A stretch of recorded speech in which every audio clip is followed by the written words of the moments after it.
You're watching The Ryan Silverfield Show, presented by AutoZone. Well, the 2022 season opener does not go to plan for Memphis as they fall to Mississippi State. We recap the game at Starkville, introduce you to new offensive coordinator Tim Cramsey, and look ahead at what's to come against Navy. It's the Ryan Silverfield Show. Let's go. The game is on. The Ryan Silverfield Show is presented by AutoZone. When you've got car trouble, you want help from number one. So if you've got a battery problem, head to AutoZone, America's #1 battery destination.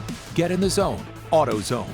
And by Conway Services, the official HVAC partner of Tiger Athletics. Chick-fil-A, we didn't invent chicken, just the chicken sandwich. RJ Young, technology solutions that power your business. Tennessee Lottery, turning dollars into dreams. It's always tough to start on the road, a little bumpy beginning for the U of M. Hi, everybody, I'm Dave Woloshin. And I'm Jarvis Greer. For the highlights, take a look. Second straight year, these two Mid-South teams go to battle. Memphis looking for their first win in Starkville since 1993. The Bulldogs and that air raid offense got the ball first and went driving. Will Rogers connects with Ra Thomas, who shakes the tackle from Greg Rubin and finds pay dirt from 23 yards out. 7-0 Bulldogs. And then the only thing winning for a while was Mother Nature. A 2-hour and 16-minute lightning delay with 5 minutes left in the first quarter. Tigers get their first break on the first play of the second quarter. Rogers throws it right to the unquestioned leader of the Memphis defense. First interception of the season for Quindell Johnson sets up U of M beautifully. Here's a good sign. After the kicking woes of last season, UF transfer Chris Howard nails his first kick as a Tiger from 42 yards out.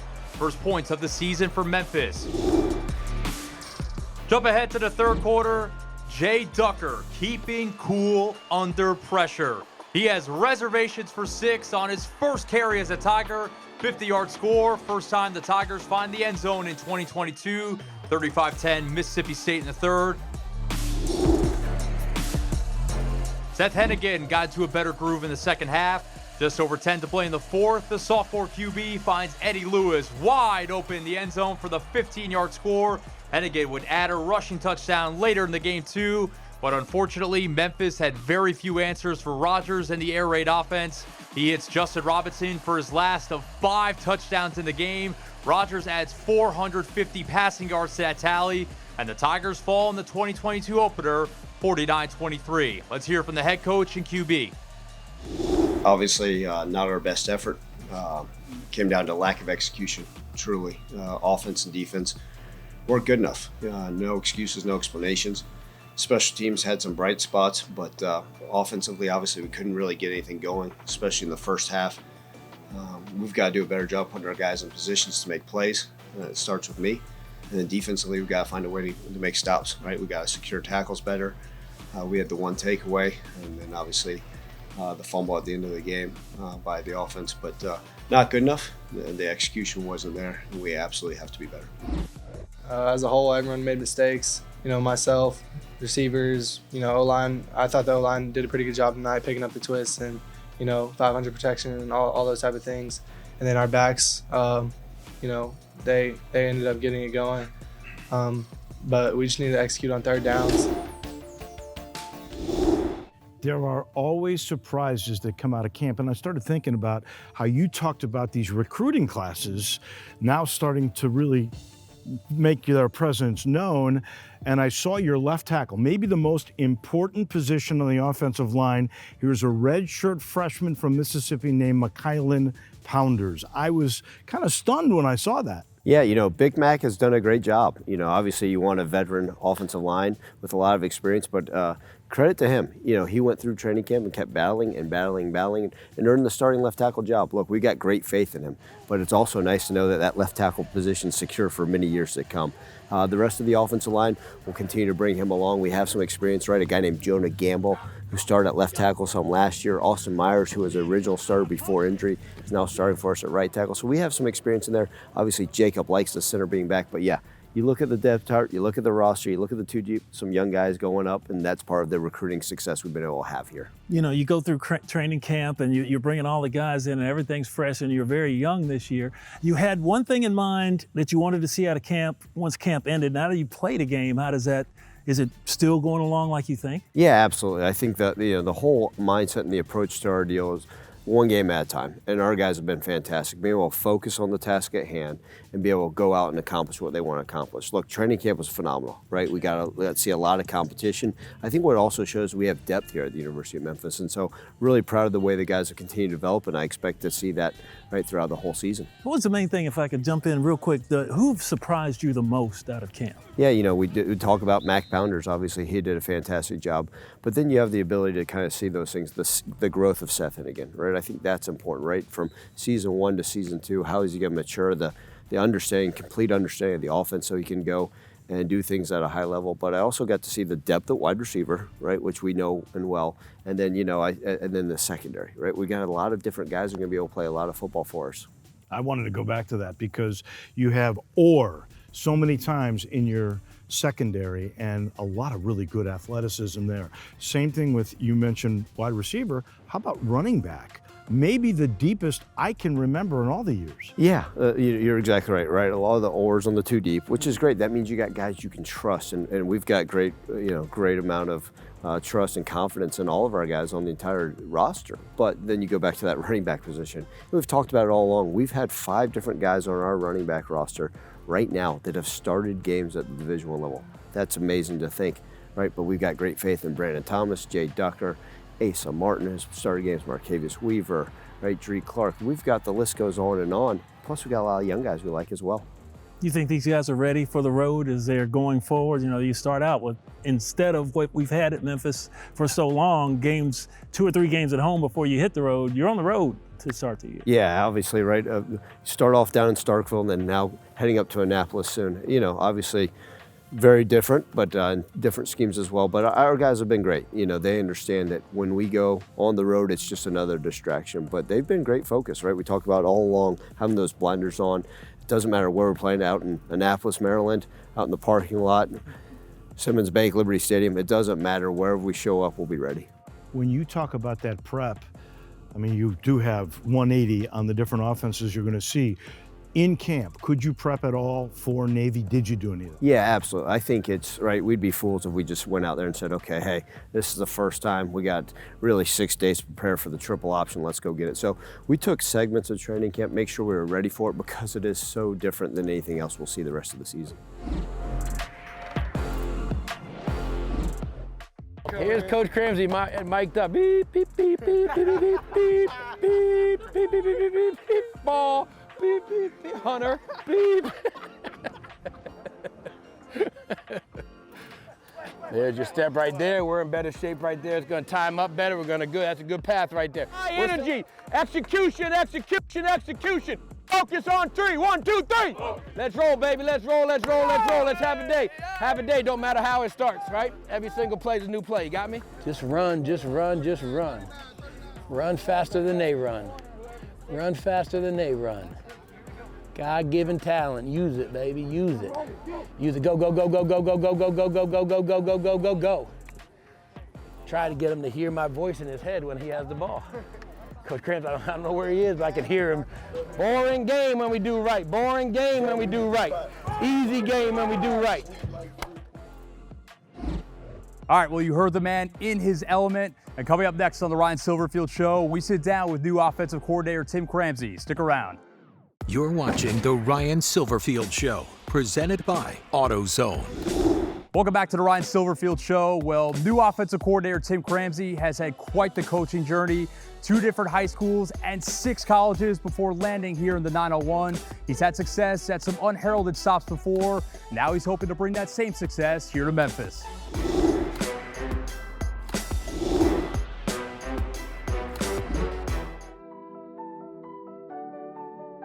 You've had quite the coaching journey. I've got it all written down here. So 2 different high schools in Pennsylvania, your first college gig at your alma mater at the University of New Hampshire, then FIU, Montana State, Nevada, Sam Houston State, Marshall, and now here. How do you sum that path up? This profession, this career has taken us to places that we never thought we would be. But it's been a fun trip. I can say great things about every place that we've been.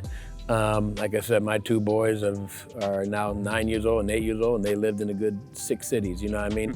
But they do a great job of making new friends and getting accustomed to it. My wife, God bless her, does a good job of moving. But it's been a good journey for me and my career in the sense of the people I've had a chance to work with. So it's been great to meet the guys and work with the coaches that I've been with who have allowed me to grow and be myself as a coordinator for the last 14 years, or this will be year 14 for me as a coordinator. Ramsey's last stop was at Marshall, and he thought he and his family would call the country roads of West Virginia home for good. Me and my wife kind of had an agreement. We don't want to move. We're done moving, and that was kind of the plan after Marshall. We were in a good situation up there. But even the best laid plans often change, and after a 2021 season where the Thundering Herd were top 20 in the FBS in total offense, Ramsey became a very popular target for teams looking for an offensive coordinator. And then the phone rings a couple times. After last year, we had a pretty productive offensive season, so the phone's going to ring in this business. And a lot of opportunities that I turned away and looked, didn't take advantage of or didn't attempt to go after. And then when Coach Silverfield from Memphis called, it was like it's a little bit of a different place. That's a place that we need to look at. It's a place that we need to explore. The Pennsylvania native had a mutual connection to the Tigers. Memphis linebackers coach Jordan Hankins worked with Ramsey at Marshall, and Ramsey knew from his first conversation with Silverfield that a potential partnership could become reality. But we had a good talk that day. I never met Coach Silverfield until the day he opened the door at the interview down at the convention. I've been in the business long enough where my first couple of interviews were out there just trying to impress the guy that I was interviewing with because I wanted to get, a new job and move up the ladder. I've been doing it for a long enough time that yes, you need to impress the guy you're talking to, but at the same time, we were in a good situation. We had a job. It wasn't a situation where, we were looking for a job and we didn't have anywhere to go. So to be able as well to indirectly interview Coach Silverfield and get a feel for him as, is this going to work out? You know what I mean? And are we going to be a good fit? Not even is it going to work out, just mainly, are we a good fit? And that's kind of what I was getting as the interview went on. And the more we got to talk to each other, I felt really good about leaving the interview. The biggest thing about us, I think, is that we have the same philosophies on how we want to run an offense, how we want to run the ball first, and we want to open it up a little bit and spread the ball around the yard and that type of stuff. But a lot of the same philosophies on how we want to play. So I think that conversation obviously went well and worked out, and here we are today. Drop clap. We haven't got to the drop clap yet. Today. You're good. I'll cover you back there. I'll cover you back there. So what can Tigers fans expect to see from Ramsey's offense? We line up in a whole bunch of different formations. We do a bunch of different things, but we keep it as simple as possible for our offensive guys, specifically the quarterback and the offensive line.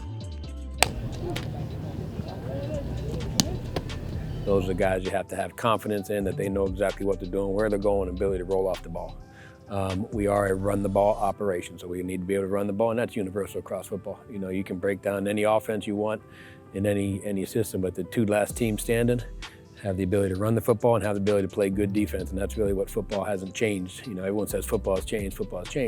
To an extent it has, but the teams that are staying at the end that are playing for the finals are always the teams that can run the football, control the football, open it up when they need to, and play good defense. So that's a lot of the same philosophies offensively for us.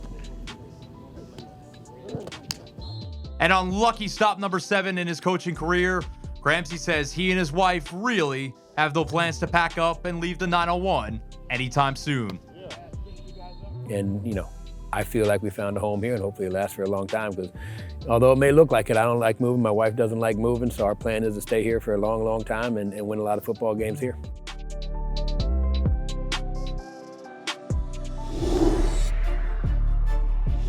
The Tim Ramsey story to me is amazing. Not only was he the architect of top 20 at Marshall, Sam Houston State, He's a man in demand. This is his 7th school. He's the OC. What attracted you to him? Yeah, well, I think you look at his experience and his track record, right? The resume speaks for itself. So first and foremost, when you're looking for coordinator candidates, you're going to have to look at the resume. But he's called it before. He's called it a variety of different offenses. We like the structure we have in place. We like the base part of our offense. He was one to come in and say, okay, let's work with what you've had because we've had success here at Memphis. Let me mold and blend my mix into it, and let's see what the final product looks like. Plus, if you're around him, he's high energy. He's got a great sense of understanding. He's molded great with the players, and it's been fantastic to watch him. He's a creative mind, and so we sat down, interviewed him. I said, man, this guy gets it. Not only is he great with X's and O's, he's a great people person, and I knew he'd bring a lot of success to us here. You know, being a great people person, you have to be that to be a coach, a successful coach anyway. But you know, just because he was successful at these other places and melded with a particular group here or there, coming to Memphis is a totally different place. And these guys have had an offensive coordinator for every time, as long as just about all of them have been here. Now here's Tim Cramsey. How have they molded to him? Yeah, the players have been fantastic. They, which I really appreciate. The players have put trust in me to say, okay, coach, it doesn't matter what happens. There's going to be changes in college football. We understand there's roster changes, there's staff changes. Whoever you're going to bring in, we're going to know has the experience that you're going to recommend, and it will be great. And so the players have bought in fantastically. The relationships, not only on the field, but off the field have been there. And he's done a good job of continuing to build those, and those things will continue to develop as we move on.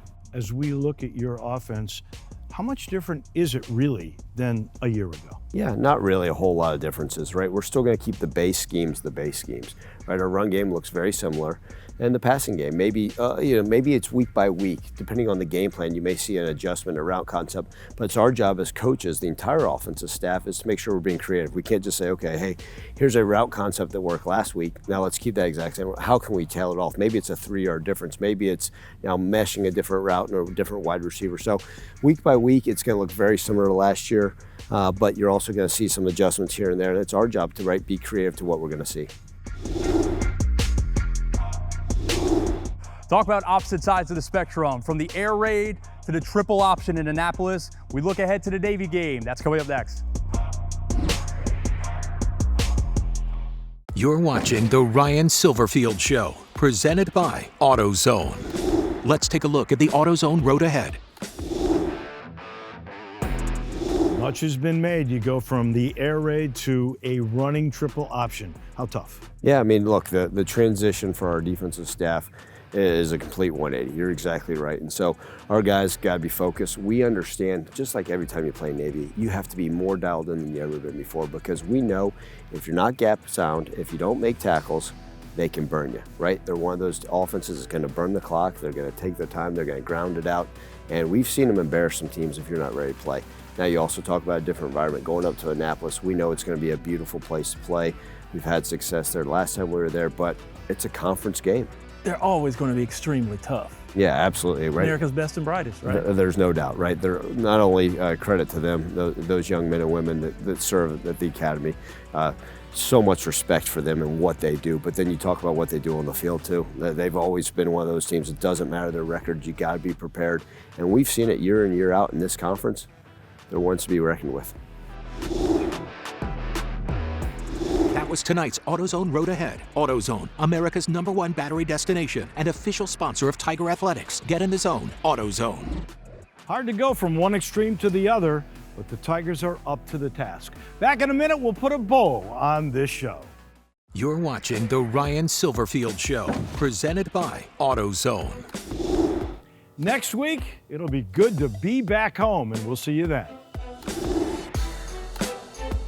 The Ryan Silverfield Show is presented by AutoZone. Next time you need a car battery, just pick it up. Visit AutoZone.com and select same-day store pickup. Just one reason why AutoZone is America's #1 battery destination. Get in the zone, AutoZone. And by Conway Services, official HVAC partner of Tiger Athletics. Chick-fil-A, we didn't invent the chicken, just the chicken sandwich. RJ Young, technology solutions that power your business. Tennessee Lottery, turning dollars into dreams.